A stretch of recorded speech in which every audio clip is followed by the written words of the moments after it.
Pronto. Primeiramente, eu queria fazer uma correção sobre as informações de ontem do evento. Talvez tenha ficado parecido que nós estamos organizando a Semana Nacional de Ciência e Tecnologia, mas a Semana Nacional de Ciência e Tecnologia, ela é uma semana que ela foi instituída por um decreto em 2004 e ela é realizada todo ano, no mês de outubro, sob a coordenação do Ministério de Ciência, Tecnologia e Inovações. Tá? E conta com a colaboração de várias instituições, incluindo as secretarias estaduais e municipais de educação, para promover eventos durante essa semana que abriguem a sociedade. Sobre o tema, que o tema desse ano é transversalidade, tá? Mas nós estamos promovendo somente um curso dentro dessa semana, que é uma semana organizada pelo Ministério. Além disso, a gente conta também com o apoio do Instituto Humanitas, tá? Juntamente com o museu, para promover esse curso a vocês. Ontem houve a gravação do dia, como está vendo a de hoje, e a gente vai disponibilizar no YouTube. Eu só estou precisando terminar uma ediçãozinha, mas eu já vou disponibilizar no YouTube, bem como também vou disponibilizar no site oficial do museu, para vocês poderem baixar por lá também. O professor Rodolfo vai disponibilizar um pack de documentos aí, que vai permitir vocês também poderem se aprofundar ainda mais, se quiserem, né, ou relembrarem aí sobre esse material que foi conversado com vocês durante o curso. Isso também vai estar disponível lá no nosso repositório, no site oficial do museu. Tá certo? Bom curso para vocês. Professor, pode continuar. Obrigado, professora Roberta. Gente, boa tarde. E como eu prometi ontem, retomando aqui, né, o nosso curso, eu fiquei com a impressão de ter explicado a vocês sobre escala de forma inversa ao que realmente é. Eu peço perdão, eu fiquei com essa impressão. Se foi realmente isso que eu fiz, eu peço mais uma vez perdão. É que o professor aqui de vocês, de vez em quando, confunde esquerda com direita, bombordo com boreste, calcanhar com cotovelo, enfim. Então, eu trouxe aqui uma bibliografia que explica direitinho como qual é o raciocínio de escala, e essa bibliografia vai estar junto, como a professora Roberta falou, essa bibliografia vai estar junto com o material que eu vou disponibilizar para a gente começar a trabalhar a partir de amanhã. Qual é o meu planejamento para hoje? Finalizar a parte teórica. Como a parte teórica de hoje, eu vou precisar que vocês tenham um pouquinho mais de atenção, e aí eu peço para que qualquer dúvida, vocês me interrompam. Ontem foram informações mais genéricas, foram informações mais fáceis de digerir. E hoje, talvez seja necessário, em algum momento, alguém pedir uma explicação a mais, ou que eu fale novamente, explique novamente algum ponto. Então, fiquem super à vontade para interromper a qualquer momento, não tem problema. Se eu perder o raciocínio, a gente retoma a linha de raciocínio, não tem nenhum problema com relação a isso. Hoje eu vou ficar um pouco de perfil aqui para vocês, porque eu vou usar um outro computador, porque eu tenho esperança de hoje a gente começar a conhecer a ferramenta. E como eu só tenho ela instalada em um computador, aí eu vou ficar um pouquinho enviesado aqui para vocês. Mas é isso, vamos lá. Enfim, como eu tinha tentado explicar ontem, não sei se eu consegui, por via das dúvidas, vamos repetir, a questão de escala. A escala ela tem que vir no mapa. Como eu tinha explicado, o mapa é algo que alguém vai ler, alguém vai interpretar. E a depender do tipo de trabalho, tipo de utilidade que esse mapa se proponha, a pessoa pode querer reproduzir, ou pode querer verificar, ou pode querer extrair informações desse mapa para utilizar na vida real, utilizar de forma profissional, ou em pesquisa científica, ou em estudos, enfim. Então, é importante você colocar a escala no mapa. De preferência, essas duas escalas aqui. Essa aqui da figura 1, a escala numérica. Esse material vai para vocês. Então, um material todo em português, é um material que permite que quem tenha a curiosidade de se aprofundar, se aprofunde mais, e quem não, enfim, pode utilizá-lo só para tirar uma dúvida pontual aqui ou acolá. Enfim, é escala numérica. É essa proporção aqui, 1 para 25 mil, um exemplo. Então, essa escala vai significar o seguinte: uma unidade do mapa vai corresponder nesse caso aqui, a 25 mil unidades do terreno, ou da vida real, ou da área que você está trabalhando. Como está explicado aqui, a escala de LACE, né, de 1 para 50 mil, significa que uma unidade do mapa corresponde a 50 mil unidades no terreno. Ou, no caso geralmente está relacionado em centímetro, você vai ter 1 centímetro no mapa que corresponde a 50 mil centímetros da vida real, do terreno, da cena que você está trabalhando, né? E sempre na mesma unidade. Essa outra escala aqui, que eu já tinha apresentado, é a escala gráfica. É uma escala que vai permitir que você converta distâncias em distâncias gráficas em distâncias reais, né? A parte gráfica numa distância real, sem a necessidade de estar fazendo conta, sem a necessidade de estar fazendo cálculo. Todas essas duas escalas aqui que eu estou apresentando, antigamente, como a gente citou, como a gente viu, né, nos exemplos lá dos estudos de John Snow, ele teve que fazer à mão isso aqui, ele teve que calcular à mão. Hoje não existe mais essa necessidade. Claro que quem for esteja numa graduação de uma engenharia cartográfica, engenharia de agrimensura ou engenharia agronômica, uma engenharia dessa que você tem que dominar toda essa parte dos cálculos de relevo, de topografia, de altimetria, lógico que você vai aprender a fazer isso aí na mão, porque em trabalho de campo, a única certeza que você tem é que um imprevisto vai acontecer. E se você não estiver preparado para um imprevisto que não dá sinal e não dá aviso, você vai ser sempre um profissional que vai ficar dependendo de muita coisa. E quanto mais independente você for para trabalho de campo, melhor, porque você vai conseguir se livrar de situações ou contornar situações que às vezes pode até inviabilizar o seu trabalho de campo. Bom, eu acho que agora ficou claro. Caso não, vocês podem me interromper e pedir uma nova explicação. E vamos retornar à apresentação de ontem, onde a gente parou. Bom, eu tinha parado aqui nesse slide, né, apresentando o programa, o satélite Amazônia 1, que é o último satélite que o Brasil lançou, e dessa vez, ao contrário dos satélites anteriores, esse é 100% nacional, contou com a ajuda da Índia para poder lançar ao espaço, mas a tecnologia é nacional.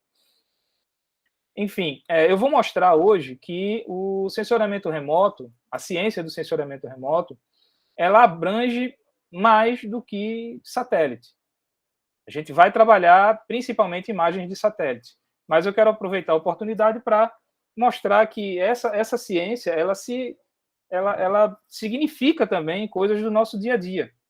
Então, o simples fato de você fotografar, a depender de como você está fotografando, você pode estar, sim, fazendo um estudo de sensoriamento remoto.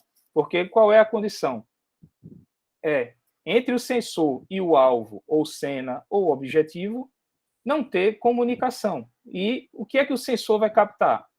Ondas eletromagnéticas. Então, se você cumpriu essa premissa, se você cumpriu essa exigência, então você já deu um primeiro passo para estar realizando um trabalho de sensoriamento remoto, que é a coleta de dados, a coleta de informações remotamente. Bom, esse aqui é uma imagem, um exemplo de uma imagem que você pode captar através do satélite, da constelação de satélites do Cibers 4, que é do INPE, aqui o endereço. O INPE é uma base de dados ótima. Você tem uma riqueza de informações, até de publicações, e que quem se interessar e quem for trabalhar nessa área, quem partir para se aprofundar nessa área, inevitavelmente vai visitar o site do INPE, o site do IBGE, e de algumas prefeituras que disponibilizam esses bancos de dados com informações geográficas. Esse aqui é um cenário que eu trabalho atualmente. Eu desenvolvo uma tese de doutorado em que eu trabalho essa área aqui. Algumas pessoas podem não identificar, né? Podem não identificar essa área, mas isso aqui se trata do Pontal Sul da ilha de Itamaracá. Aqui a gente tem o Forte Orange e eu desenvolvo um trabalho aqui nessa região utilizando sensoriamento remoto. Essa aqui é uma imagem pancromática, é uma imagem que você pode adquirir no site do INPE, principalmente, eu não me recordo agora se tem outro que você vai conseguir, mas no INPE com certeza você vai conseguir. E ela é uma imagem que tem uma resolução de pixel de 5 metros. É considerada uma imagem de alta resolução e ela é gratuita, você não paga nada para ter acesso a esse tipo de imagem. Os satélites do Cibers 4, eles produzem outros tipos de imagem. Toda imagem de satélite vai vir para você em escalas de cinza, do branco até o preto. Então, toda imagem de satélite ela vem em preto e branco, mas, na verdade, é uma escala de cinza. E o que eu quero mostrar também aqui é o seguinte, essa mesma cena ela pode ser enxergada por outros satélites e por outras agências espaciais, como esse exemplo. É o mesmo cenário, só que agora são satélites da constelação Landsat, da missão Landsat, do Serviço Norte-Americano de Geologia. É a mesma área, só que em uma época um pouco diferente. E também numa resolução de pixel um pouco diferente. Na verdade, bem diferente. A imagem que eu mostrei a vocês do Cibers 4, ela é uma imagem que tem uma resolução de pixel de 5 metros. Ou seja, ela tem 25 metros quadrados. Ou seja, tudo que for maior que 25 metros quadrados, ou tudo que tiver mais de 5 metros no sentido do eixo X, Y e do eixo Y, essa imagem vai mostrar. No caso dessa imagem aqui do Landsat, a resolução dela é de 30 metros. Então, o alvo, para ser diferenciado nessa paisagem, ele tem que ter uma área maior do que 90 metros, de 900 metros quadrados. Ou seja, aí já começa a ficar uma relação um pouco diferente. Vai depender para que você quer aquela imagem. O que é que você está querendo enxergar com aquela imagem. Se você estiver querendo enxergar detalhes como, por exemplo, o Forte Orange, nessa imagem do Cibers você consegue diferenciar. Mas nessa imagem aqui do Landsat, você não vai conseguir diferenciar. Você consegue ver algumas manchas de floresta aqui, de manguezal, você vê a coroa do avião, o pontal de Maria Farinha, você vê essa grande área aqui desmatada, você consegue identificar outros alvos de outra forma. Então, vai depender para que você quer aquele trabalho, qual é o seu objetivo. Então, objetivos diferentes podem requerer resoluções espaciais diferentes. E eu vou explicar direitinho o que é isso, o que é essa resolução espacial, o que significa isso. Bom, e os primórdios, né? Antes do satélite, como é que existia sensoriamento remoto antes do satélite, antes de toda essa tecnologia que a gente viu crescer entre os anos 50 e 60, no final da Segunda Grande Guerra, início da Guerra Fria, aquela competição tecnológica, ideológica e por que não dizer financeira, das grandes potências mundiais, que se tratava dos Estados Unidos e a antiga União Soviética. Antes disso, como é que era feito? Existia o sensoriamento remoto? A palavra, a ciência, com esse nome, não. Mas o ato de se praticar, sim. Aqui tem uma propaganda, um card de 1800 e alguma coisa, se não me falha a memória, mas do século XIX, com certeza, de um fotógrafo muito famoso na França, que era o Nadar. O Nadar, inclusive, fotografou o imperador Dom Pedro II quando ele morreu. No século XIX tinha esse hábito de você fotografar os mortos, ou na posição deitado, né, na posição de morto, digamos assim, ou em posição como se ele estivesse vivo. Era muito comum você ter pessoas sentadas, famílias sentadas, e naquela foto ali era uma foto fúnebre, como era chamado antigamente, e às vezes você tinha um membro daquela família que não estava vivo, estava morto, e era uma foto fúnebre para a família guardar de recordação. E esse fotógrafo aqui, o Nadar, ele ficou muito famoso, né, nessa época. Era um fotógrafo extremamente requisitado. E ele começou a oferecer esse serviço de fotografia do alto, de balão.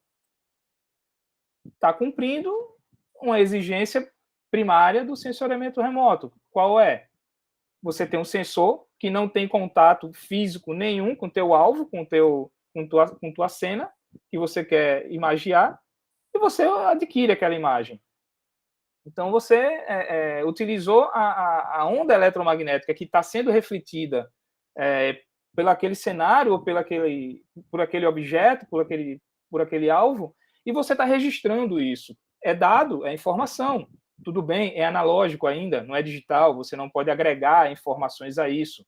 Você não tem uma imagem formada por pixels, mas você tem informação. E a gente vai ver agora aqui o quão importante foi essa informação.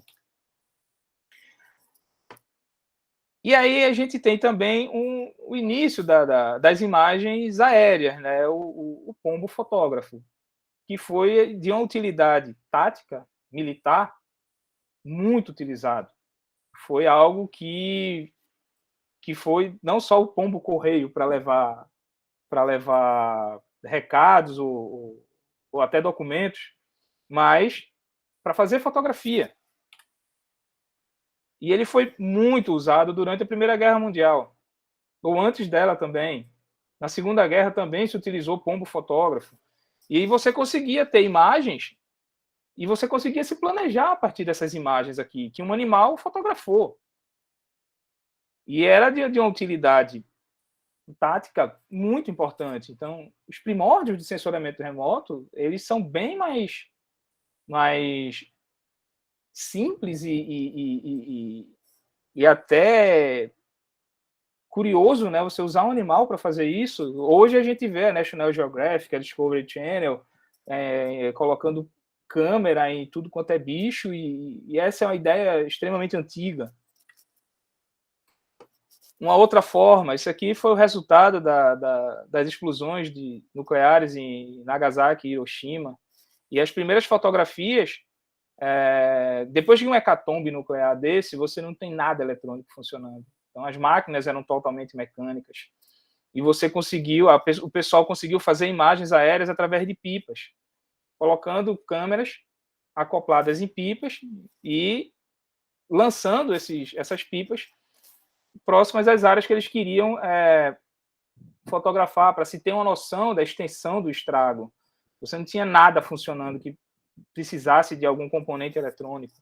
Então, essa foi uma maneira, foi um jeito que se encontrou para você ter uma noção do estrago que você estava para administrar. E aqui, as primeiras imagens aéreas feitas por aviões, também extremamente tática. Você mandava uma aeronave fotografar as posições inimigas, as linhas de defesas inimigas. E aí você tinha todo um mapeamento por fotografia, nada digital ainda, tudo só imagem realmente. Mas a partir do momento que você imageia determinado cenário em épocas diferentes, em sequências diferentes, você vai ter uma informação para você analisar, você vai conseguir ver como aquela paisagem mudou ou não. Então, começou dessa forma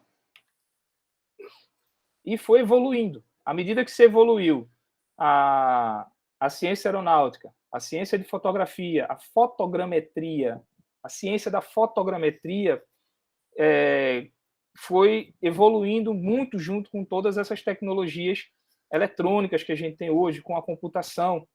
Então, foi algo que veio junto, que foi acompanhando o equipamento foi evoluindo de acordo com a necessidade do uso dele. Isso aqui é o centro do Recife. É uma imagem da Condep Fidem, da década de 70, isso é um sobrevoo que uma aeronave fez mais ou menos o que esse gráfico aqui, essa imagem está mostrando. Você sai fotografando em uma linha, você determina um plano de voo e você sai fotografando, você determina a distância que você vai imagiar, você vai fotografando e garantindo que as fotos elas se sobreponham. Aí você, a depender do teu objetivo, a depender do que você queira, você vai colocar aí um determinado percentual de sobreposição, ou seja, eu quero que a primeira fotografia seja realizada, a segunda eu quero que ela cubra pelo menos 50%, 60% da primeira, e você vai garantindo aí uma sobreposição de fotos que na hora que você vai montar um cenário, você vai ter o efeito de profundidade, você vai conseguir calcular, você vai conseguir ter acesso a dados altimétricos, você vai conseguir calcular isso. Então, você vai conseguir estabelecer linhas de cota, ou seja, qual a diferença de altitude daquele relevo, daquele terreno, e aí você vai ganhando riqueza de informação, você vai construindo seu banco de dados e ainda não tem nada digital aí, ainda são imagens analógicas. E depois de ter explicado isso, a gente consegue raciocinar que o que vai diferenciar, na verdade, o sensoriamento remoto é o tipo de plataforma que você vai utilizar, é o tipo de plataforma que você está trabalhando naquele momento. Hoje a gente tem plataformas no nível orbital, que são os satélites artificiais. Esses satélites, eles podem te dar imagens desde 120 metros de resolução espacial até 50 centímetros, se não me falha a memória. 50, consegue hoje na faixa de 50 centímetros de resolução espacial. Lógico, não são imagens gratuitas, são imagens de altíssima resolução e que você, muito provavelmente, vai ter que pagar por uma imagem dessa. O que eu tenho conhecimento de imagem de alta resolução que você consegue gratuitamente de até 5 metros. O exemplo eu acabei de citar, as imagens pancromáticas da missão Cibers 4. E você tem também a missão Cibers 2B, se não me falha a memória, eles têm também imagens de alta resolução de 2,5 metros de pixel, uma resolução espacial de pixel de 2,5 metros. Então, são imagens gratuitas e que te dão uma resolução muito boa e que você consegue trabalhar, desenvolver vários trabalhos com esse tipo de imagem. Hoje em dia, você trabalhando com imagens, vou mostrar aqui na prática, eu vou mostrar isso, o trabalho que eu estou desenvolvendo aqui na prática, no âmbito da Secretaria de Meio Ambiente do Estado, em que eu estou utilizando imagens pancromáticas do Cibers, de 5 metros de resolução espacial, e imagens de 30 metros de resolução espacial do Landsat. Bom, e aí, a depender do que você precisa, você vai ter uma plataforma específica para trabalhar. No nível aéreo, né, as pequenas aeronaves que fazem costumeiramente esse trabalho, e uma tecnologia que não é tão nova quanto a gente imagina, né? Os drones são utilizados desde a década de 1980, inclusive já com drones do Exército Brasileiro funcionando. Lógico que não eram aeronaves tão pequenininhas assim, né? Eram verdadeiros aviões controlados operados por controle remoto. Então, você vai ter no nível aéreo, que é as aeronaves, e você vai ter aqui também, aí depende, algumas pessoas consideram nível aéreo, porque um drone pode voar tão alto quanto um helicóptero, tão alto quanto um avião, lógico, guardadas as devidas proporções e guardadas o tipo de trabalho que você quer utilizar, que você quer realizar. Mas os drones podem ser considerados também como uma plataforma de nível de solo. Alguém tem alguma coisa para perguntar? Alguma dúvida até agora? Posso seguir. Se sim, é só se manifestar de alguma forma que a gente tenta responder. Bom, como a gente vai trabalhar imagem de satélite, então eu vou voltar Valeu, Daniel, beleza. vou voltar aqui a falar um pouco mais dessas imagens. Agora, o que eu vou explicar aqui para as imagens de satélite, elas se expandem um pouco, são transversais, alcançam outros tipos de imagem digital, porque o que a gente vai ver é que a imagem digital ela é uma matriz com linhas e colunas. Então a gente vai entender, vai abrir a barriga do bicho, vai ver por dentro. Então aqui a gente tem alguns exemplos de satélites das mais diversas agências. Então, o ADEUS, o Seastar, o TRMM, Geosat, QuickSat, Terra, JSON, você tem uma infinidade de satélites aí. Cada agência espacial lança missões diferentes, por períodos diferentes, então tem muita coisa orbitando o planeta. E o período de utilidade dele, o período de operação também vai diferenciar.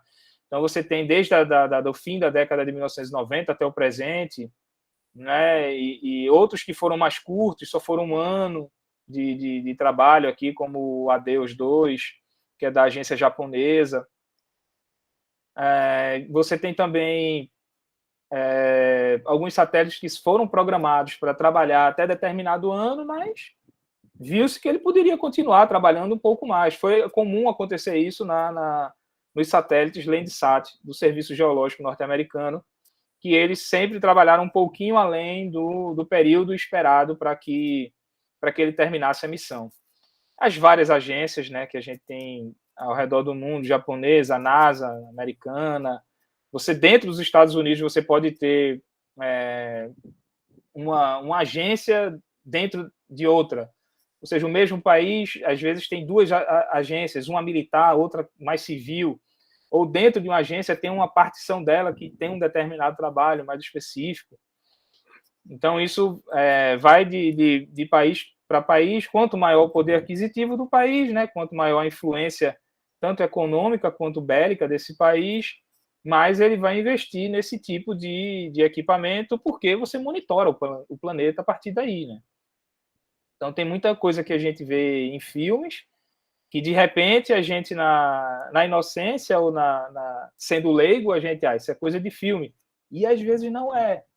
Às vezes não é. Hoje, atualmente, você tem organizações ao redor do mundo que conseguem identificar migração de pessoas.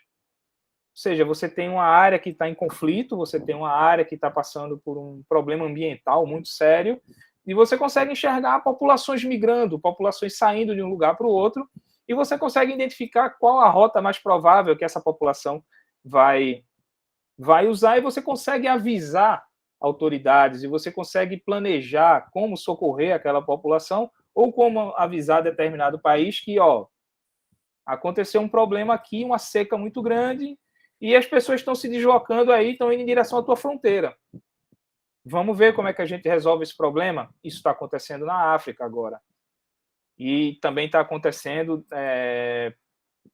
na Indonésia, na Micronésia, por conta das variações do nível do mar. Tem ilhas que estão desaparecendo, tem populações que estão tendo que migrar, e você consegue, por dados orbitais, imagens orbitais, né, de satélite, você consegue enxergar isso acontecendo.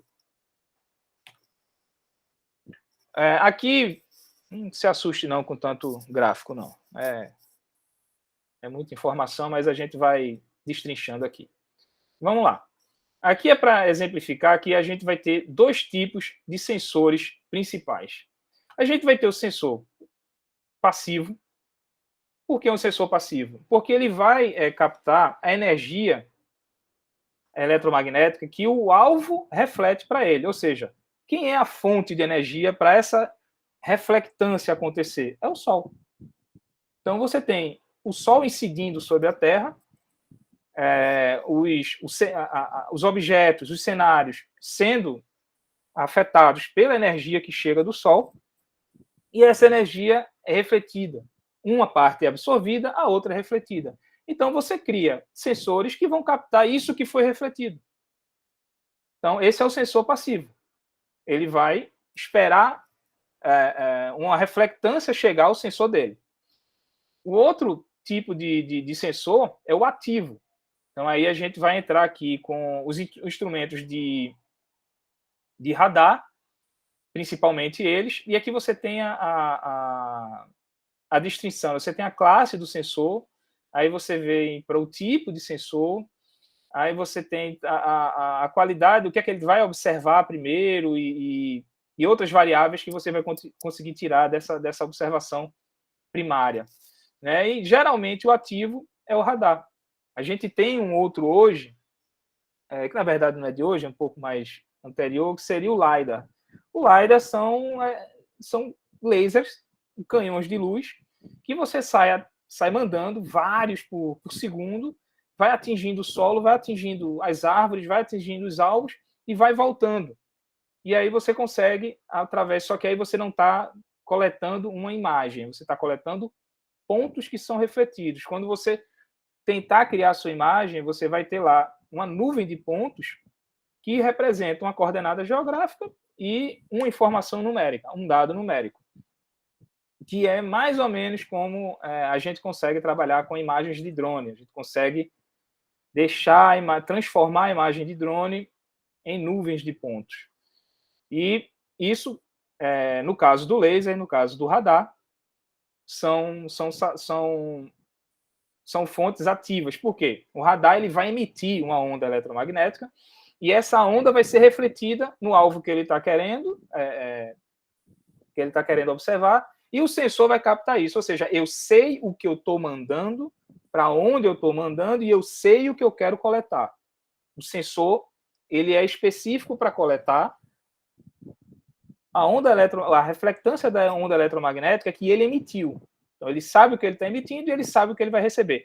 O outro sensor, o passivo, ele pode escolher o que é que ele vai enxergar e ele pode escolher enxergar, né? Mas ele pode escolher o que ele vai captar. Porque você pode trabalhar com bandas diferentes. Eu vou mostrar isso aqui. Você pode trabalhar com bandas diferentes e você aí vai dar preferência ao que você quer coletar, qual dado você quer coletar.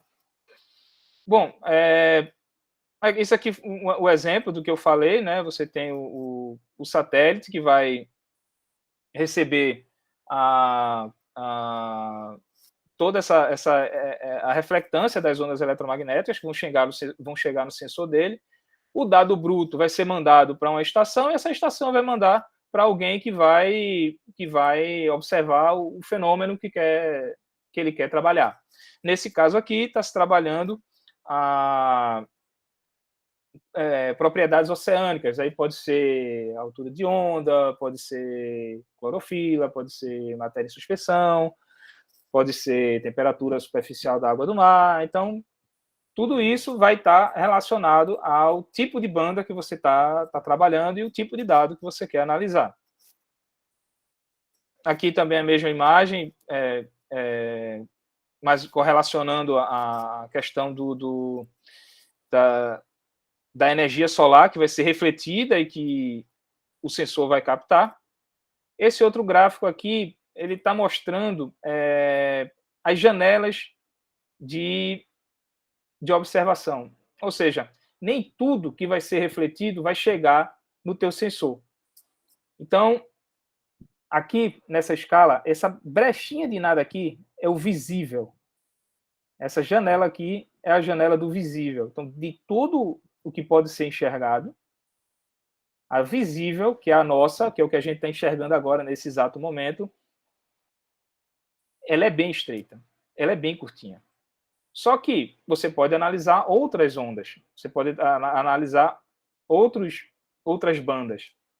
E aí você, a partir desses dados, desse dado coletado, você pode torná-lo visível, ou você pode extrair números deles e você começar a analisar. Não é porque está fora da banda do visível que você não vai conseguir trabalhar, que você não vai conseguir extrair dados extrair informações daquela imagem ou daquela cena que você captou, que nem sempre você vai captar uma imagem, às vezes você vai captar pontos. E aí você vai conseguir trabalhar de toda forma. E aqui uma imagem para resumir tudo que eu falei.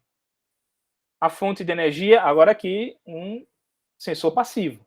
Né? Ele está só captando, ele não está emitindo nenhuma onda eletromagnética, ele só capta as ondas que se refletem da energia solar. Então, você tem uma fonte de energia, que é o Sol, você vai ter uma energia incidente interagindo com o solo ou com a superfície terrestre, vai ter uma parte da energia que vai ser absorvida e vai ter uma que vai ser refletida. Essa energia refletida, o sensor vai captar.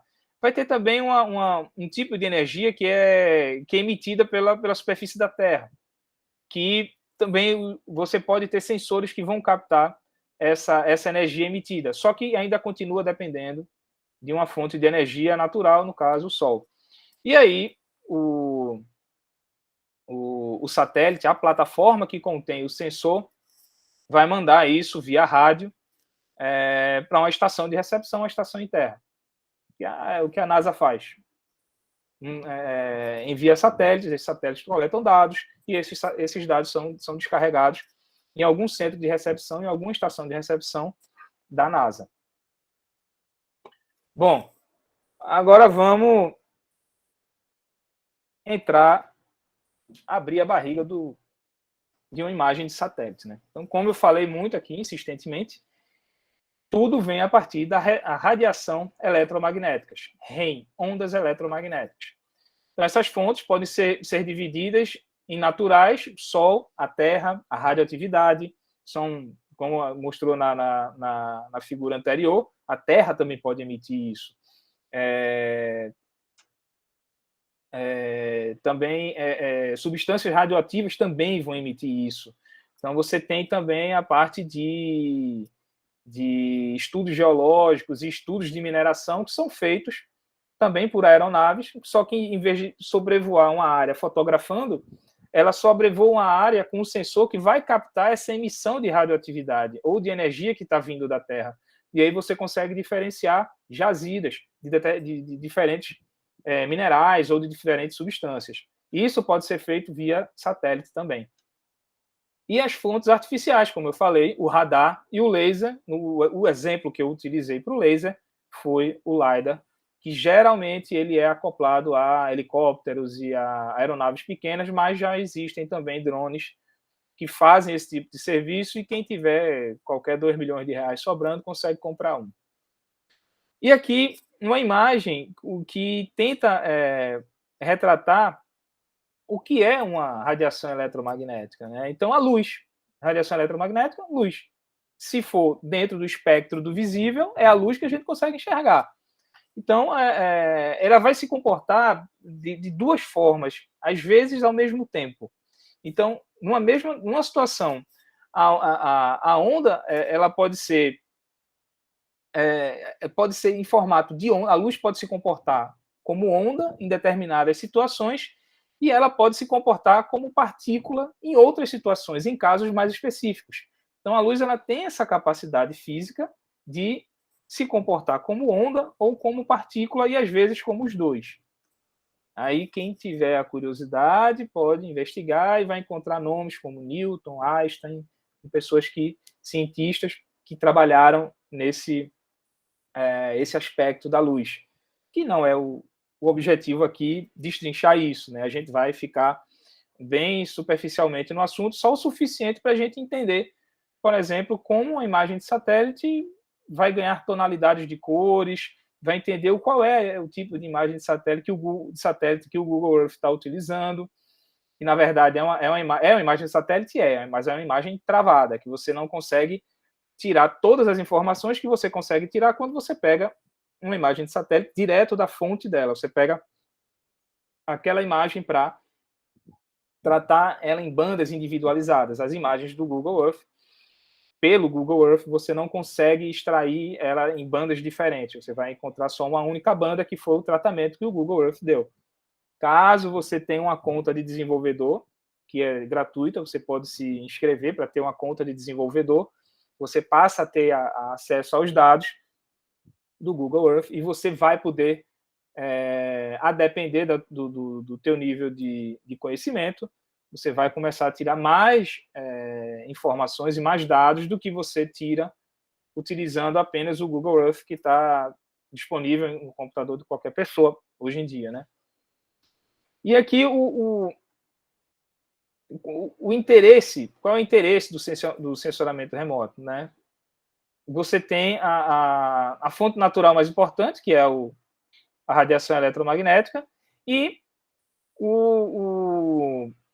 os fenômenos associados a isso, né? O interesse qual é? É você conseguir captar reflexão, você conseguir determinar absorção, transmissão, luminescência, aquecimento. Então, tudo isso aqui vai fazer parte dos dados que você pode extrair de uma coleta de dados através de sensoriamento remoto. No caso da gente, o que a gente vai trabalhar imagens, a gente vai trabalhar cenários, a gente vai trabalhar mapas. Então, a gente vai se preocupar principalmente com a reflexão dentro do visível, dentro das bandas de luz que fazem parte do visível.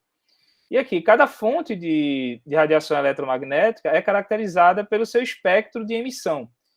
Tudo que vai refletir, toda ela que vai emitir alguma coisa, ele tem que estar com a temperatura superior ao zero absoluto, ou o zero Kelvin, ou menos 273 graus Celsius. E aqui um exemplo das bandas que mais são trabalhadas. Aqui esse é um exemplo das missões da Landsat. Então, são as bandas que mais são trabalhadas nas imagens de satélite, né? Então, você vai ter todas as bandas do visível, a banda 1, 2 e 3, do infravermelho, o próximo, médio, termal. O termal, o nome já diz, são ondas eletromagnéticas que você vai tentar enxergar variações de temperatura. Ou seja, você quer saber a temperatura do nível do mar, a temperatura superficial do mar. Então, você vai utilizar imagens do infravermelho termal, que são imagens que têm uma resolução espacial grande, de 120 metros, porque a esse nível você não está interessado em coisas muito detalhadas, você está interessado em regiões. Então, se você está interessado em regiões, não tem por que você pegar um detalhe muito grande. Isso só vai representar esforço computacional para você e esforço de cálculo. Então, você vai sobrecarregar teu computador para fazer essas contas, em vez de você conseguir resolver o teu cálculo em uma manhã, você vai passar, a máquina vai ficar ocupada 2, 3 dias fazendo conta desnecessária, porque não tem necessidade desse nível de detalhe. A exemplo do que ficou muito, muito visível, né, nesses últimos meses ou nesses últimos anos, né, do ano passado para cá, a questão das queimadas. Então, são todas imagens de satélites que vão captar a radiação eletromagnética da temperatura. Então, eles conseguem separar o que é um fogo que está acontecendo agora, o que foi uma região que está aquecida porque o fogo já passou, o fogo já queimou aquela região. Então, eles conseguem identificar regiões que são propícias ao início do incêndio por conta da temperatura daquela região. E isso vai acontecer em várias agências espaciais. Ou seja, aquela piada, né? Já combinou com os russos? Porque é o seguinte, às vezes você não consegue esconder algo, porque você tem satélites orbitando a Terra o tempo todo, e vai chegar dado um momento que o satélite de uma outra estação ou uma outra agência vai imaginar o mesmo cenário, o mesmo acontecimento. Então, tem que tomar muito cuidado na hora que você afirma determinadas verdades ou você confirma determinadas situações, porque uma outra agência espacial pode estar captando aquele mesmo cenário e pode sim colocar você numa situação complicada de ter que se explicar. Bom, eu falei que a gente vai... que os sensores vão captar a reflectância dos objetos, dos cenários, dos alvos. Isso é chamado de assinatura espectral. Então, toda substância com temperatura superior ao zero absoluto emite uma radiação eletromagnética. E essas intensidades elas são relativas da emissão, absorção, reflexão e transmissão da onda eletromagnética e irão caracterizar o alvo investigado. Ou seja, se eu quero ver aqui nesse caso, se eu estou tentando diferenciar uma planta sadia de uma planta não sadia e do solo, eu consigo fazer essa diferença. Por quê? Porque a planta sadia vai emitir uma reflectância, vai emitir vai ter um gráfico, né? Vai ter uma reta de reflectância, de percentual de reflectância e de comprimento de onda diferente de uma planta que não está sadia e diferente de uma região que está com solo exposto. Então, eu consigo fazer essa observação, consigo fazer cálculos em relação a isso aqui, ver quais são as áreas, comparar áreas. Eu consigo determinar quanto daquela área eu tenho uma vegetação sadia, quanto daquela área não está e quanto daquela área está em solo exposto. Eu posso ver isso para uma determinada área e posso ver isso comparando áreas. Então, isso é de suma importância para o controle florestal, para o controle de lavouras, para grandes plantações. Então, às vezes, os investidores que estão, vamos investir em agronegócio. Então, tem investidores que não saem nem do escritório para saber qual a saúde financeira e qual a viabilidade de negócio que uma determinada região pode oferecer para ele só analisando esse tipo de dado. O cara não sai nem do escritório dele. Ele pode analisar isso aí e pode já ir conversar com você tendo uma noção, às vezes uma noção muito superficial ou às vezes uma noção bem aprofundada de como anda o teu agronegócio, de como anda a tua situação florestal, por exemplo. Então, são dados que são públicos, estão aí. Basta você ter a curiosidade de aprender como manipular e como lidar esses dados. Manipular, como no sentido que eu estou falando aqui, não é no sentido de manipular, de ludibriar, né? Manipular de você mexer, de você pegar esses dados e trabalhar esses dados. Você está manipulando o dado, não necessariamente você está forjando ou enganando, né? Não é nesse sentido que eu estou falando, não. E que até nesse sentido você consegue tentar burlar alguma coisa ou tentar fazer algo que não seja idôneo, mas a outra parte consegue contrapor isso, a outra parte consegue verificar se você está falando a verdade ou não, porque muitas vezes as pessoas estão utilizando até o mesmo banco de dados para fazer determinadas afirmações ou determinadas negações. É um mundo, é algo assim que é até difícil a gente resumir para explicar, de tão grande, de tantas formas que isso pode tomar. Deixa o Daniel perguntou alguma coisa aqui, desculpa, Daniel, eu só estou vendo agora. Rodolfo, esse é o mesmo mecanismo dos telescópios que observam os corpos celestes? Então, vai depender do tipo de telescópio que você está se referindo. Existem telescópios que vão utilizar lentes para observar e para fotografar.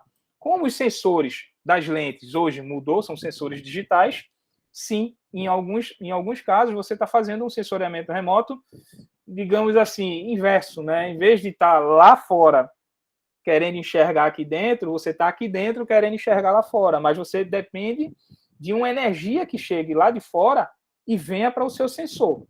Então, às vezes, o seu telescópio emite essa energia, emite um sinal de rádio que vai refletir em alguma coisa, em algum alvo que você pretende observar, e você vai receber aquela informação de volta.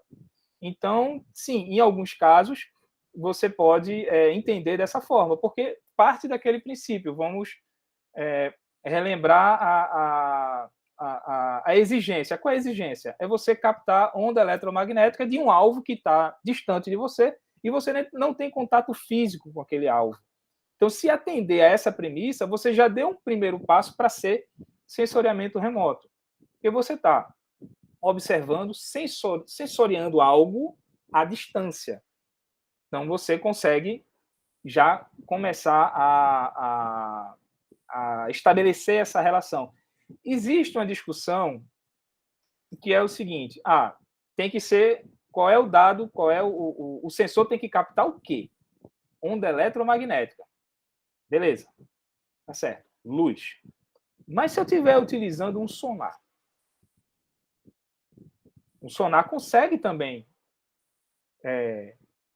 você emite uma onda sonora, essa onda sonora se propaga, bate nos alvos, interage com os alvos, e ela emite uma onda sonora refletida de volta para você. E você consegue captar aquela onda sonora e você consegue transformar aquilo numa imagem. Mas você não está recebendo uma imagem, digamos, você vai transformar ainda aquilo em imagem. Entendeu? Mas é uma discussão que se tem. Não é uma onda eletromagnética, é uma onda sonora, mas ele está à distância, você não tem um contato físico, mas aí entra a questão, mas ela se propaga no meio, é uma onda que se tiver no vácuo, ela não vai, é uma onda sonora, tem que ter um meio para se propagar, então esse meio já pode ser considerado como o contato físico entre o alvo e o sensor, e por aí vai. Então tem gente que entende que pode sim ser sensoramento remoto, mas se a gente for pelo menos pela premissa da bibliografia que eu vou disponibilizar a vocês, vocês vão entender que o sensoramento remoto ele tem que ter a captação de uma onda eletromagnética que foi ou emitida por você ou foi captada passivamente por conta da energia solar ou por conta de uma energia emitida radioativamente ou por conta da energia que a Terra emitiu. O material que eu vou dar a vocês, vocês podem ler e tirar a própria conclusão, vocês podem entender que talvez não, eu sou receptivo a essa ideia, eu acho que sim, eu acho que pode ser. Mas aí tem que sempre lembrar dessa ressalva das premissas, né? Do que identifica cada ciência, do que cada ciência vai trabalhar. Se você não gostou da explicação ou prefere que eu tente explicar de novo, se não entendeu, pode me interromper novamente, mas fica à vontade aí, cara. Vamos lá. Aqui, todo alvo ele absorve uma porção específica do espectro eletromagnético, permitindo uma assinatura identificada de uma radiação eletromagnética. E é isso que é bom. Por quê? Porque você vai conseguir identificar o que você está enxergando, o que você está captando. A partir do momento que você já sabe qual é a assinatura daquele determinado alvo, você pode desenvolver sensores para caçar aquele alvo, para enxergar, para melhorar a distinção daquele alvo entre os outros. Então, você consegue identificar uma planta sadia de uma planta não sadia. Você tem aqui, o INPE consegue, ele tem algoritmos que, tudo isso que eu estou falando vai ser filtrado, né? Quando você vai lá, faz o download no INPE de uma imagem de satélite para você, ela já vem georreferenciada, ela já vem filtrada, bonitinha. É um trabalho de bastidor muito grande até você receber aquela imagem para trabalhar feliz e contente. E mesmo assim, você ainda pode desenvolver algoritmos para fazer filtragens de acordo com a tua necessidade, de acordo com a tua vontade.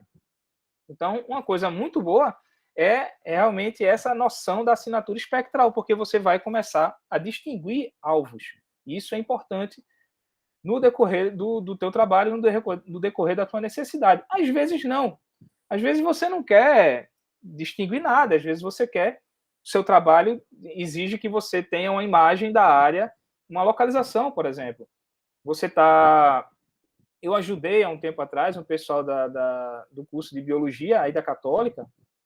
Eu tenho um amigo que estuda aí, o Lucas, e ele estava num grupo de estudos e estava precisando de desenvolver um mapa para fazer uma identificação da área do entorno da Católica, e eles estavam fazendo uma situação fictícia e precisava de um mapa para fazer a localização.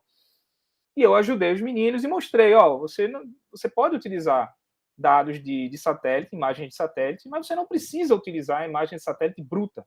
Você já pode utilizar uma trabalhada de um banco de dados do Google Earth, por exemplo, ou do ArcGIS, ou da OSM, que eu vou mostrar isso a vocês.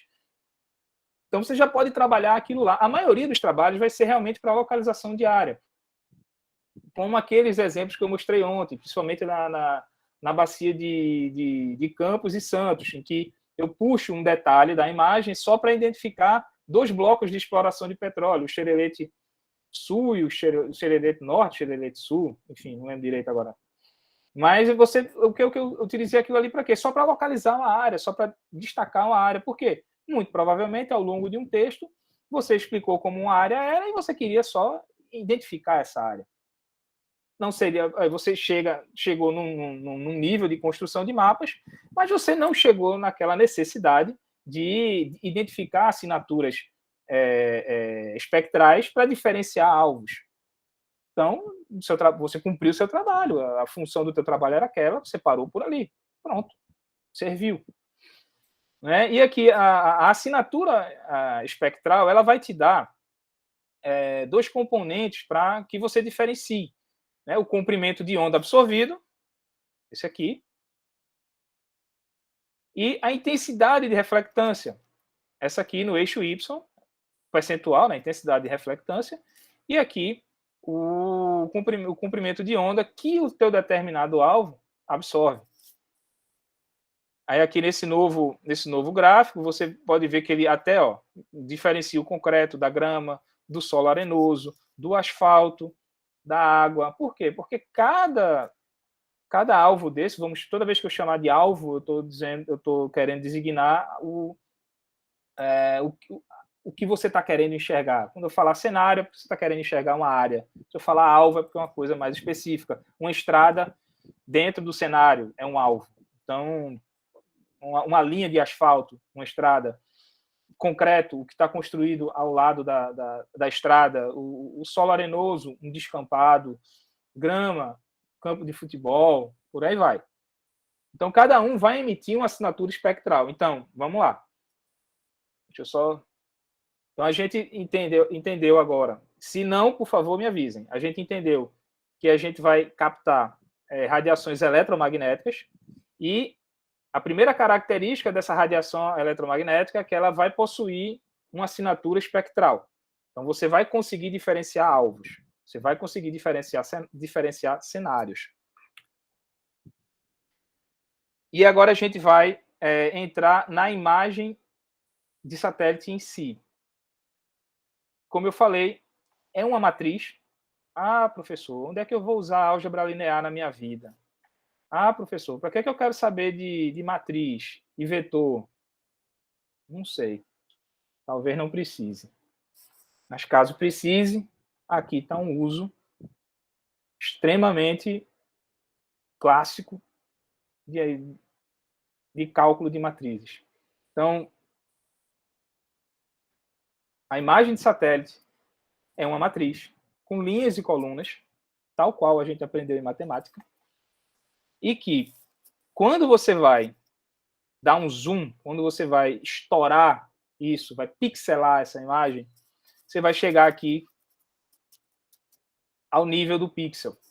Então, o pixel são esses quadradinhos, e quando eu falo, o meu pixel tem uma resolução espacial de 3 metros, 5 metros, 30 metros, ou seja, no eixo Y eu tenho uma equivalência de 30 metros, ou seja, esse pixel aqui, caso ele tenha 30 no Y e 30 no X, ele vai corresponder a uma área de 900 metros quadrados da Terra, do cenário, do alvo que você está trabalhando. Só que não é só isso. Cada pixel desse, ele vai trazer ao menos um par de localização, que vai ser o X e o Y, no eixo cartesiano, vai ter uma localização, vai ser por um par de dados, né? Latitude, longitude, X, Y, que a gente chama de X, Y, Z, e vai ter um Z, que é informação. O que é essa informação? É o número digital. O que é esse número digital? É a tua escala de cinza. Quanto mais para o branco for, mais alto o teu número digital será.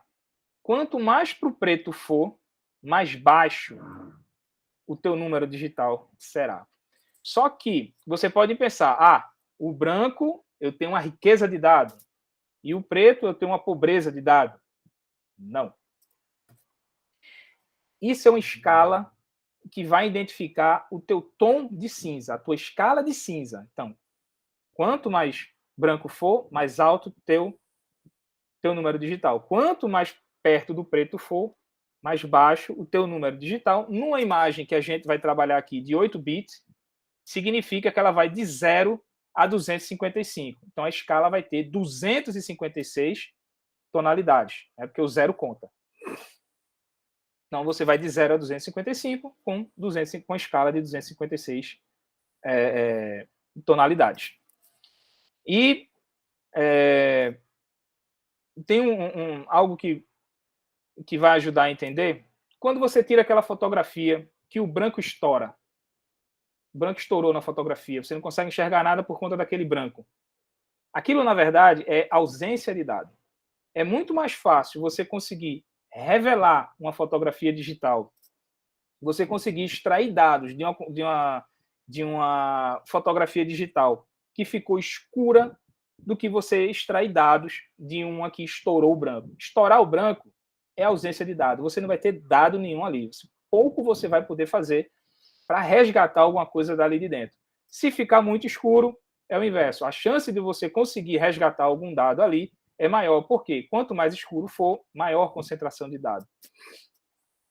E esse número digital aqui vai permitir, como cada pixel vai ter o seu próprio número digital, vai permitir que você faça classificações. Vai permitir que você classifique. O curso que eu pensei, que é esse curso que eu estou pensando aqui para tratar com vocês, eu não abordaria esse nível aqui de classificação. Mas eu posso mostrar exemplos e eu posso dar material para que vocês aprendam a fazer esse tipo de classificação e futuramente a gente pode conversar, pode fazer um curso ou uma explicação mais voltada, mais apropriada a esse nível. Porque seria algo mais complexo, que a gente teria que primeiro dominar toda essa parte mais básica que eu estou explicando para poder partir para uma classificação que a gente chama de classificação supervisionada, ou seja, você vai classificar através de algoritmos, mas você vai estar supervisionando o resultado que esses algoritmos te dão. Então, esses números digitais vão passar por algoritmos, como eu falei, e você vai conseguir classificar as classes espectrais de cada pixel. A partir daí, você vai começar a dizer, toda vez que eu encontrar números digitais na casa de 170 para 180, eu quero que meu algoritmo classifique aquilo ali como C. Vai ser um C. Virou C. Desculpa, gente. Quando eu estou no número digital de 98, 96, ali na casa de 80 e pouco para 100, eu quero que ele seja B. Mas vai virar B. O seu algoritmo vai classificar como B. E quando são mais baixos, mais próximos do preto, eu quero que você classifique como A. E aí você vai ter um mapa classificado em que você pode ter aí a identificação a classificação do que você identificou. Por exemplo, você sabe a tua assinatura espectral. Você sabe o teu número digital. Então você já consegue identificar mais ou menos o que é a tua onda eletromagnética. Aqui ela se refere de onde ela veio. Então você pode dizer, a partir dessa classificação, lógico, isso aqui é um exemplo genérico, tá? Você pode dizer que tudo que foi classificado como A é água. Tudo que foi classificado como B são terras plantadas. E o que foi C era rocha. Um exemplo aqui. Então, você fazendo esse tipo de classificação, você consegue compor mapas. E você não precisa mais ficar no olho lá marcando. Você desenvolve um algoritmo que vai achar isso para você. O software que a gente vai experimentar, ele faz isso também. E aqui uma finalização aqui com relação ao número digital, né? Ou nível de cinza, como eu estava explicando, só um arremate. As imagens orbitais são compostas por malhas ou grids, onde cada célula formada terá sua localização definida por um par de coordenadas, né? O x e o y, a linha e a coluna da nossa matriz, associada a um atributo, que é o z. que é uma informação numérica, qualquer que seja. Nesse caso aqui, a gente está falando de um número digital da escala de cinza, o qual indicará seu nível de cinza variando do branco ao preto. Né? É específico para cada alvo e seu estado, folha saudável ou não, solo molhado ou seco. Cada alvo e cada estado, por exemplo, você pode ter, como está aqui, o solo molhado e o solo seco. Então, ele diferencia do que está molhado do que está seco. Onde é que isso é importante, Rodolfo? Determinação da linha de costa, por exemplo, que é o que eu trabalho. Então, muitas vezes, o marcador que a gente procura para determinar onde a linha de costa estava em determinado momento é o contraste da terra molhada com a terra seca. A terra molhada, eu sei que foi até onde a minha maré mais alta conseguiu chegar naquele momento, naquela maré. Então, eu sei que a terra molhada significou até onde a água chegou. E a terra seca é onde a água não conseguiu chegar. Então, eu consigo pegar esse contraste. A gente tem também um exemplo que eu posso estar fora do escopo do curso, mas é um exemplo tão fácil, é um banco de dados tão fácil de acessar que vale muito a pena eu apresentar a vocês, porque é o que, inclusive, eu estou usando a nível de tese de doutorado. É um banco de dados extremamente fácil, aberto, gratuito, e que é de uma interface extremamente amistosa. Você pode lógico que tendo alguém para orientar, tendo uma pessoa para ministrar um curso e contar a você, dar os pulos do gato, é bem mais fácil. Mas você pode ser também autodidata nisso, você pode ir lá e conseguir.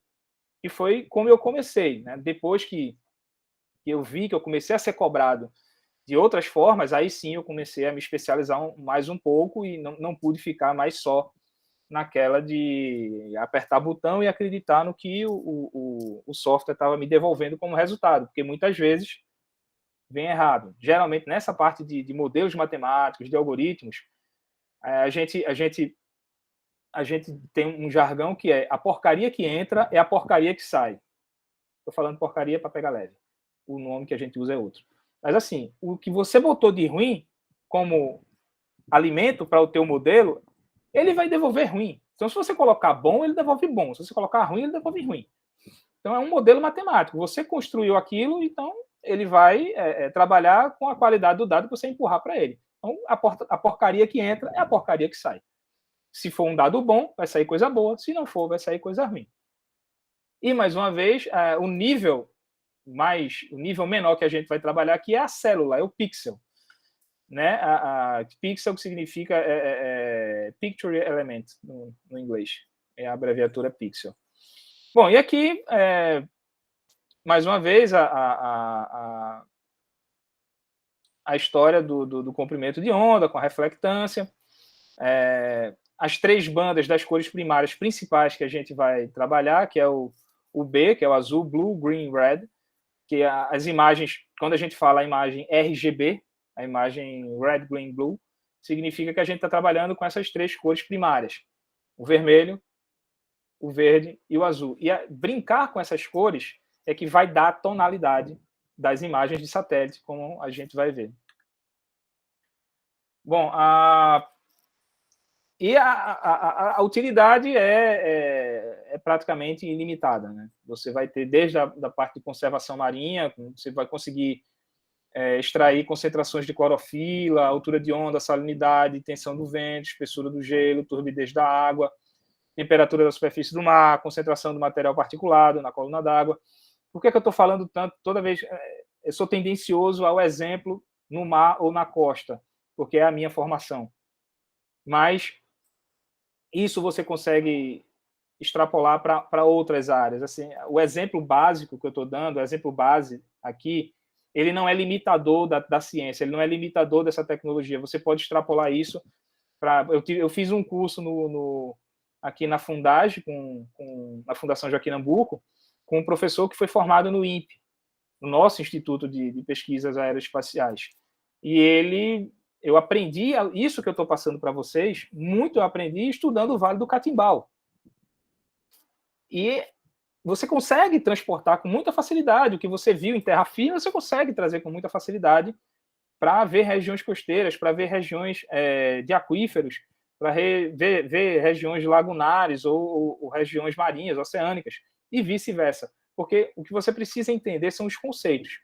A partir do momento que você entendeu o conceito, você entendeu o que é uma imagem de satélite, que você sabe que o que ele está captando é uma onda é uma radiação eletromagnética, que aquela radiação eletromagnética ela vai te fornecer uma assinatura espectral, que ela vai te fornecer um número digital e que ela vai ter um determinado pixel de resolução, você já começa a identificar que você pode trabalhar qualquer situação dessa, né? Você pode trabalhar em qualquer imagem que você receba, porque você já sabe identificar os componentes daquela imagem, do que aquela imagem é formada.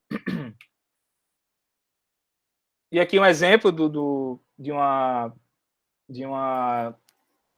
missão de satélites da NASA, de uma constelação de satélites da NASA, que é o Topex Poseidon, que ele vai captar dados do El Niño, do espaço.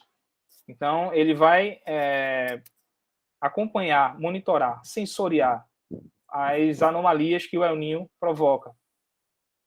Isso global. E aqui o exemplo de que eles conseguem também fazer eles conseguem calcular a altura de onda dos oceanos. Então, isso para previsões meteorológicas, para cálculo de rotas de navio, para entender onde é um mar mais seguro, uma rota mais segura, para tráfego de embarcações e de comércio. Isso é muito importante. Aqui o que eu falei, aqui eu estou só chamar a atenção por conta desse branco aqui que eu vi. Esse branco aqui em específico, nessa imagem, nesse exemplo aqui, ele não quer dizer ausência de dado, tá? Isso aqui foi uma paleta de cor que foi utilizada para você ter a noção da altura de onda. Então, aqui em branco, você vai ter ondas na faixa de 30 centímetros de altura. Veja a resolução que ele consegue alcançar. De 30 centímetros de altura. E aqui, em roxo, de menos 30. Menos 30? Como assim? Porque a onda ela faz elipses, né? Então, você tem o máximo de 30, o mínimo de menos 30, o meio do caminho zero. Né? Então, você tem todo o comprimento de uma onda. Aí você vai ter a crista dela e a cava. Então, aqui no caso desse menos 30 centímetros, ele está identificando a cava da onda, a parte mais baixa da onda. E o branco, que é o 30, é a parte mais alta. Só para diferenciar do que eu expliquei das escalas de cinza, que aqui foi uma paleta de cor que a pessoa que fez essa imagem ela escolheu essa paleta de cor para identificar o que ela estava falando. Aqui outro exemplo de satélites que estão identificando matéria em suspensão na água e o bloom de plâncton, ou seja, grandes massas de plâncton que você consegue enxergar do espaço. Então, isso aqui é o Canal da Mancha, que é a Inglaterra, e aqui a desembocadura me fugiu o nome do rio agora, principal rio da Inglaterra, de Londres. Enfim, aí você consegue ver aqui a exemplo daquela imagem que eu mostrei de Ubatuba, onde você vai ter material particulado em suspensão mais próximas a regiões costeiras. Isso aqui é um exemplo da desembocadura eu vou lembrar o nome desse rio, não é possível. E aí você consegue captar isso por satélite. Aqui já é um pouco diferente. Aqui você está captando um material em suspensão na água, mas é plâncton.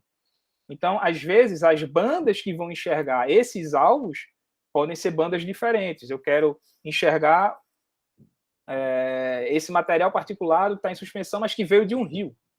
Ou seja, a areia que está em suspensão ali naquela água, que aquele rio está desigual, uma pluma do rio Capibaribe, por exemplo. Eu quero diferenciar de uma pluma de clorofila, de uma pluma de plâncton. Eu quero diferenciar isso. Então, às vezes, você vai ter que trabalhar bandas diferentes que vão te realçar mais um alvo ou menos o outro, e você consegue, a partir desse contraste, diferenciar ou diferenciar alvos e você conseguir trabalhar os dois, às vezes ao mesmo tempo.